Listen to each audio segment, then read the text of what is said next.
Tepat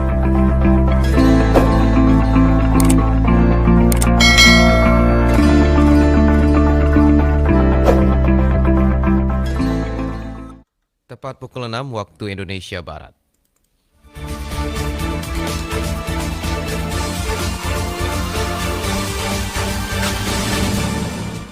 Dari Tanjung Pinang, Provinsi Kepulauan Riau, Radio Republik Indonesia Tanjung Pinang menyampaikan warta berita daerah.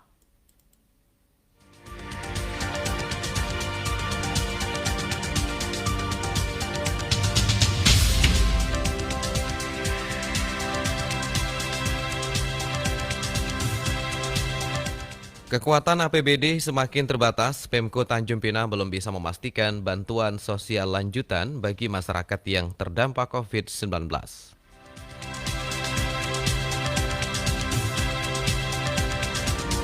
PPS Kelurahan dan Desa masih melakukan penyusunan daftar hasil pemuktahiran data pemilih Pilkada 2020. Inilah warta berita selengkapnya hari ini Senin 24 Agustus 2020 bersama saya Ardian Huta Barat. Pemko Tanjung Pinang belum bisa memastikan apakah akan ada lagi bantuan sosial untuk masyarakat yang terdampak pandemi COVID-19 karena kekuatan APBD yang semakin terbatas. Pemerintah Kota Tanjung Pinang masih mempertimbangkan apakah akan ada bantuan sosial lanjutan untuk masyarakat baik berupa sembako ataupun BLT. Pasalnya penanganan pandemi COVID-19 yang berdampak ke berbagai sektor ini sudah banyak menghabiskan anggaran pemerintah Kota Tanjung Pinang. Demikian disampaikan Sekretaris Daerah Kota Tanjung Pinang Teguh Ahmad Safari. Menurutnya APBD Kota Tanjung Pinang tidak cukup besar untuk bisa terus memberi bantuan kepada masyarakat yang terdampak, karena selain bantuan COVID masih ada kegiatan lainnya yang juga harus dilaksanakan, seperti perbaikan lampu jalan, penanganan banjir, perbaikan jalan, dan lain-lain, yang juga menyangkut kepentingan masyarakat banyak. Oleh karena itu, Teguh kembali menyampaikan ke depan Pemko Tanjung Pinang belum bisa memastikan apakah akan ada lagi bantuan sosial serupa untuk masyarakat Kota Tanjung Pinang yang terdampak pandemi COVID-19 karena kekuatan anggaran yang semakin terbatas. Efisiensi akan terus dilakukan khususnya untuk kegiatan-kegiatan kedinasan yang dianggap tidak terlalu mendesak. Kemudian dari sisi pengurangan belanja, efisiensi juga itu dilakukan, baik dari sisi perjalanan dinas, sifatnya mungkin yang rutinitas kita, yang sehari-hari kita bisa efisiensi, itu kita lakukan efisiensi. Kami sudah mengurangi kegiatan-kegiatan seremoni, mungkin tidak akan ada lagi, mengingat keterbatasan anggaran yang kita miliki saat ini. Disinggung tentang rencana dilaksanakannya paket sembako murah di Dinas Perdagangan dan Perindustrian Kota Tanjung Pinang, Sekretaris Daerah Kota Tanjung Pinang Teguh Ahmad Safari juga belum bisa memastikan apakah program tersebut akan terrealisasi, karena saat ini pihaknya masih fokus menyelesaikan penyaluran BLT dan sembako gratis dari pemerintah Provinsi Kepulauan Riau. Reporter Aryo Wisnu, RRI Tanjung Pinang. Saat ini, panitia pemungutan suara kelurahan dan desa sedang menyusun daftar hasil pemuktahiran data pemilih yang dilakukan belum lama ini.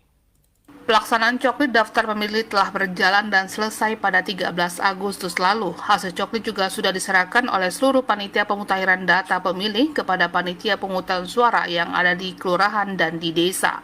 Kepada RRI, Komisioner KPU Kepri Priyohandoko mengatakan bahwa saat ini PPS sedang menyusun daftar pemilih hasil pemutahiran. PPS merekapitulasi dan menginput data pemilih yang dicoret karena tidak memenuhi syarat, misalnya karena meninggal, alih status jadi TNI Polri, pindah domisili atau keberadaannya tidak dikenal atau tetangga atau pihak RT. Selain itu, pemilih memperbaiki elemen datanya dan pemilih baru juga menjadi prioritas PPS. Priyo menambahkan bahwa selama proses pencoklikan banyak cerita yang dialami oleh para petugas PPDP, mulai kesulitan menemui pemilik yang akan dicoklit, ada juga kejadian PPDP yang diserang oleh hewan peliharaan pemilik rumah.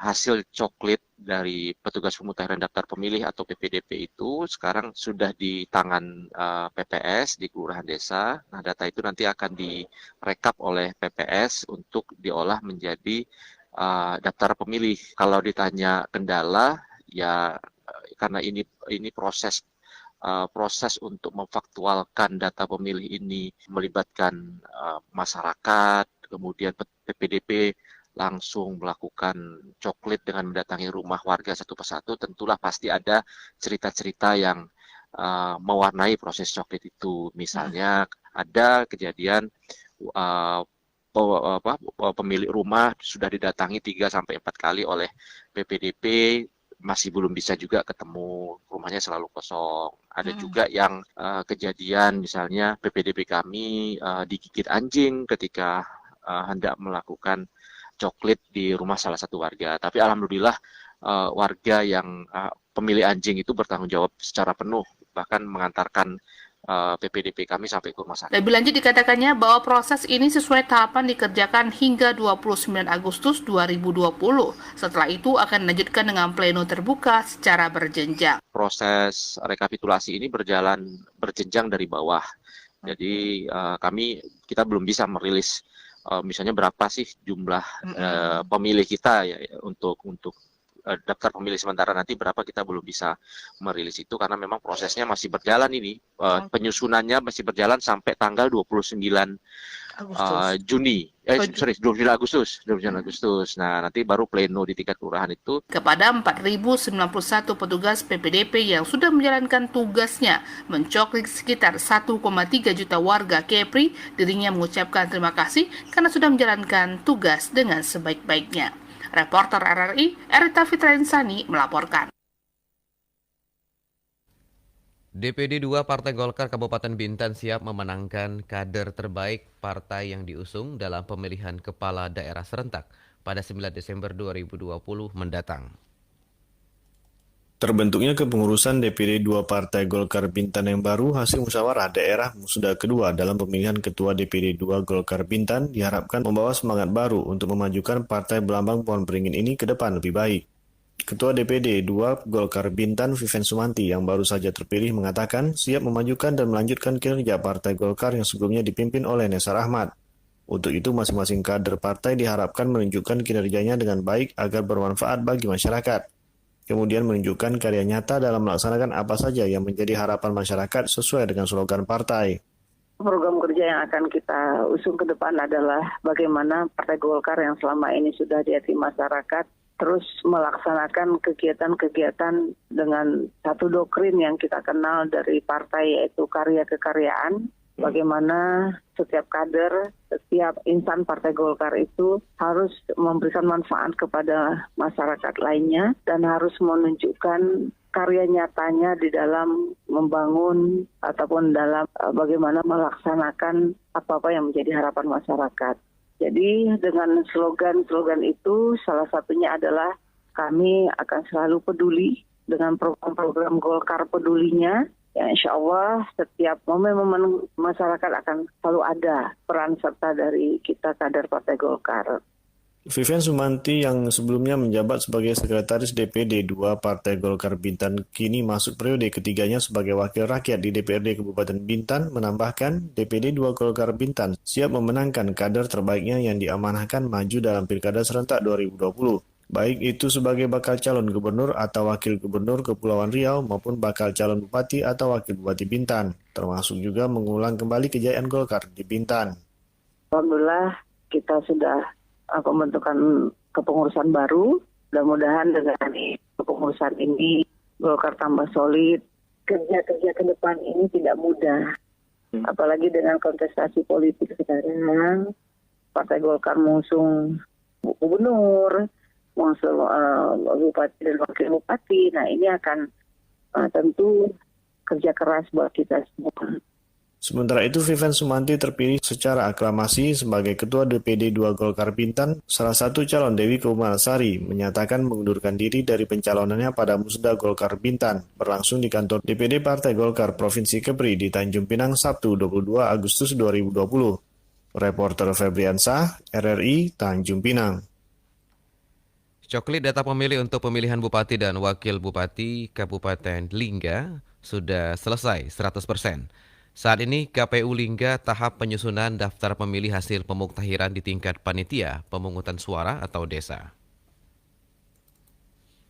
Proses tahapan pencocokan dan penelitian atau coklit yang dilaksanakan oleh KPU Lingga telah selesai pada 13 Agustus. Coklit yang dilaksanakan petugas pemutakhiran data pemilih atau PPDP dimulai pada 15 Juli 2020 kemarin. Usai tahapan coklit, KPU kini melaksanakan rekap data proses pemutakhiran data hingga diunggah pada Sistem Informasi Data Pemilih atau SIDALI hasil coklit yang dijadwalkan sampai akhir bulan Agustus. Dengan demikian, masyarakat dapat langsung melihat sudah masuk dalam daftar pemilih atau belum. Komisioner KPU Kabupaten Lingga Divisi Data dan Informasi Asbullah menyampaikan langkah selanjutnya akan dilakukan proses rekapitulasi data pemilih hasil perbaikan atau DPHP secara berjenjang dari PPS. Data pemilih yang kita turunkan untuk kita lakukan coklit kemarin, AKWK-nya itu berjumlah 72.520. Itu data yang kita lakukan coklit. Hasil rekapan ini kan belum tahu kita hasil akhirnya. Sebab pencoklitan itu, coklit itu di situ kan sistem kerja PPDP itu adalah mencoret atau men-TMS-kan orang-orang yang tidak memenuhi syarat lagi di AKWK itu. Yaitu ubah data apabila ditemukan di lapangan ada elemen datanya yang tidak cocok, tidak sesuai, maka diubah datanya sesuaikan dengan KTP ataupun adminduknya. Setelah itu apabila ada orang yang masuk ke dalam AKWK, kita masukkan sebagai pemilih baru. Jadi 3 kegiatan ini hari ini kita mutakhirkan, cuman data akhirnya kan kita belum dapat lagi. Tahapan selanjutnya, yakni proses rekapitulasi pada PPK ini dilaksanakan antara tanggal 2 hingga 4 September mendatang, sekaligus juga penetapan daftar pemilih sementara atau DPS. Sementara itu, untuk jadwal tahapan pencalonan Pilgub Kabupaten Lingga untuk pengumuman pendaftaran pasangan calon bupati dan wakil bupati dilaksanakan pada 4 September hingga 6 September. Pendaftaran pasangan calon dan juga verifikasi syarat pencalonan dilaksanakan pada tanggal 6 hingga 12 September mendatang. Adapun pengumuman dokumen pasangan calon dan dokumen calon di laman KPU untuk memperoleh tanggapan dan masukan masyarakat dilaksanakan pada tanggal 4 hingga 8 September. Selanjutnya verifikasi dokumen perbaikan syarat calon pada tanggal 16 hingga 22 September dan penetapan pasangan calon pada tanggal 23 September. Reporter Rizpan Badrian, RRI Tanjung Pinang. Sejumlah tempat wisata di wilayah Kecamatan Gunung Kijang, Bintan dipantau untuk tetap disiplin dalam menjaga protokol kesehatan di masa pandemi virus corona. Bertambahnya jumlah warga terkonfirmasi coronavirus disease atau COVID-19 di Kabupaten Bintan, Kepulauan Riau belakangan ini, Kepolisian Sektor Gunung Kijang dan Satuan Polisi Pamong Praja Kabupaten Bintan menggelar patroli gabungan di sejumlah tempat wisata di Kecamatan Gunung Kijang pada Minggu siang. Kapolsek Gunung Kijang AKP Monang P. Siralahi mengatakan tujuan patroli gabungan guna menjaga situasi Harkam Tipmas menjadi kondusif, sekaligus mengimbau masyarakat atau para pengunjung di tempat wisata tetap mendisiplinkan diri dengan mematuhi protokol kesehatan di masa pandemi virus corona. Sementara itu hal senada juga dikemukakan Kepala Dinas Kesehatan Kabupaten Bintan Gama F. Isnaini. Diharapkan seluruh lapisan masyarakat mengikuti anjuran pemerintah dengan menggunakan masker, sering mencuci tangan pakai sabun dengan air mengalir, dan menjaga jarak. Guna mencegah penularan lebih lanjut dari virus COVID-19 di daerah kita. Kita sedang berusaha untuk menanggulangi virus COVID-19 ini dan semoga dengan kerjasama yang baik antara kita dengan masyarakat, virus ini akan segera bisa kita atasi. Dan dihimbau kepada kita semua untuk senantiasa meningkatkan kesehatan, memakai masker, menjaga jarak dengan yang lain dimanapun berada. Personil patroli gabungan tersebut juga melakukan koordinasi bersama pengelola tempat wisata yang ada di Desa Malangrapat, Kecamatan Gunung Kijang, Bintan, guna memastikan pengelola sudah menerapkan standar protokol kesehatan. Di antaranya menyediakan tempat cuci tangan, tulisan pengunjung wajib pakai masker, serta pengaturan jaga jarak pengunjung. Reporter Febriansah, RRI Tanjung Pinang. Pemerintah Kota Tanjung Pinang akan memfasilitasi Wi-Fi gratis yang sudah direncanakan dalam RPJMD tahun 2021 mendatang. Guna meringankan beban orang tua dalam proses belajar mengajar menggunakan sistem online atau daring di masa pandemi COVID-19, Pemkot Tanjung Pinang akan memfasilitasi Wi-Fi gratis pada tahun 2021 mendatang. Pelaksana tugas Wali Kota Tanjung Pinang Rahma menjelaskan, untuk Wi-Fi gratis sebelumnya sudah ada dalam Rencana Pembangunan Jangka Menengah Daerah atau RPJMD Tanjung Pinang yang diupayakan terrealisasi di tahun 2021 mendatang. Sementara dalam waktu dekat ini melalui APBD perubahan, rencananya Pemkot Tanjung Pinang juga akan memasang Wi-Fi gratis di beberapa titik, namun belum dijelaskan titik-titik mana saja yang akan dipasang Wi-Fi gratis tersebut. Sebenarnya kalau untuk pengadaan wifi gratis itu kan sudah masuk ke dalam RPJMD almarhum ayah sama saya. Nah, tinggal ini nanti kita sesuaikan tahun 2021 mudah-mudahan kita bisa realisasikan. Nah, ya. Dalam waktu dekat itu di pada APBD perubahan ini Dinas Kominfo juga sudah menganggarkan untuk internet. Jadi mungkin di beberapa titik silakan masyarakat menggunakan titik hotspot yang sudah kita siapkan. Rahma juga menyampaikan untuk proses belajar mengajar secara daring masih akan dilanjutkan sebab untuk belajar tatap muka belum memungkinkan karena peningkatan kasus COVID-19 di Tanjung Pinang terus bertambah. Pemkot Tanjung Pinang juga mempertimbangkan kekhawatiran orang tua siswa dalam melepas anaknya di sekolah di masa pandemi. Terkait untuk rencana ke depannya, anak-anak kita apakah kembali duduk bertatap muka atau lanjut dengan sistem daring. Namun saya yakin kita sependapat semua dengan kondisi meningkatnya angka positif di Kota Tanjung Pinang, maka tentu itu kemungkinan besar belum sementara ini. Ya. Karena bagaimanapun tentu kita juga harus mempertimbangkan yang terdepan itu kenyamanan orang tua untuk melepaskan anaknya. Diberitakan sebelumnya Dinas Pendidikan Kota Tanjung Pinang belum bisa memastikan apakah siswa SD dan SMP sekota Tanjung Pinang bisa mulai melaksanakan pembelajaran tatap muka di sekolah pada September 2020 mendatang seperti yang sudah direncanakan. Kondisi pandemi COVID-19 di Kota Tanjung Pinang yang masih tinggi dan berada di zona merah menjadi pertimbangan belajar melalui daring masih diprioritaskan. Reporter Aryo Wisnu, RRI Tanjung Pinang. Meskipun berlatih secara mandiri, KONI Kepri senantiasa memantau perkembangan para latihan para atlet PON Kepri. Meskipun pelaksanaan Pekan Olahraga Nasional ke-20 di Papua ditunda hingga tahun 2021, latihan bagi para atlet PON Kepri terus dilakukan. Namun dikarenakan kondisi pandemi COVID-19, maka pelaksanaan latihan dilakukan secara mandiri oleh para atlet. Hal tersebut dikatakan oleh Ketua KONI Kepri, Usep, saat dihubungi RRI. Dikatakannya bahwa latihan mandiri ini dilakukan sebagai upaya dalam pencegahan penularan COVID-19. Selain itu, dengan melakukan latihan secara mandiri, para atlet dapat dengan nyaman tanpa ada rasa khawatir ataupun was-was tertular virus mematikan tersebut. Diakuinya pada awalnya memang ada jadwal yang sudah disusun dalam penunjang latihan para atlet, namun hal tersebut terpaksa dibatalkan sesuai dengan surat edaran pencegahan wabah virus corona dari Kemenpora. Meskipun pelatih secara mandiri, pihaknya senantiasa memantau perkembangan para atlet PON Kepri. Persiapan PON kita kan udah menjadwalkan adanya pelatda berjalan, pelatda penuh sama TC untuk persiapan PON 2021. Karena ada surat dari KONI Pusat dan Kemenpora semua kegiatan untuk mengikuti protokol COVID-19. Jadi kami tunda, tetapi sempat berjalan untuk pelatda berjalan udah sempat sampai 3 bulan itu dilakukan. Karena ada surat bulan April, makanya dihentikan untuk pelatda tersebut. Sehingga kami memutuskan untuk pelatda mandiri. Jadi setiap cabur yang 15 lolos PON itu mengikuti latihan mandiri dan dipantau oleh kami dari KONI, dari Bimpres.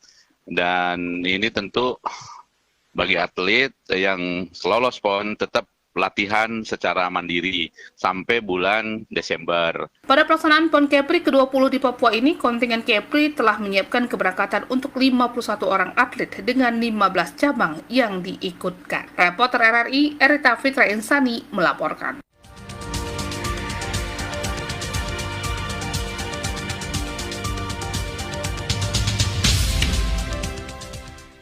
Pendengar, sebelum kami akhiri warta berita daerah pagi ini, kami sampaikan pokok-pokok berita.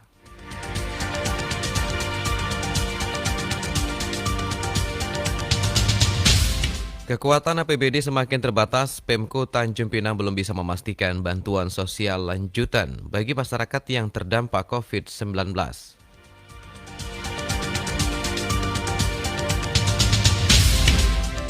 PPS Kelurahan dan Desa masih melakukan penyusunan daftar hasil pemuktahiran data pemilih Pilkada 2020.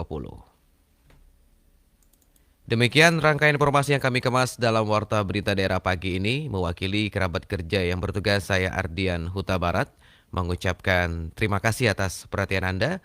Selamat pagi dan sampai jumpa. Radio Republik of Indonesia. Pro 1 RRI Tanjung Pinang. Radio tanggap bencana COVID-19.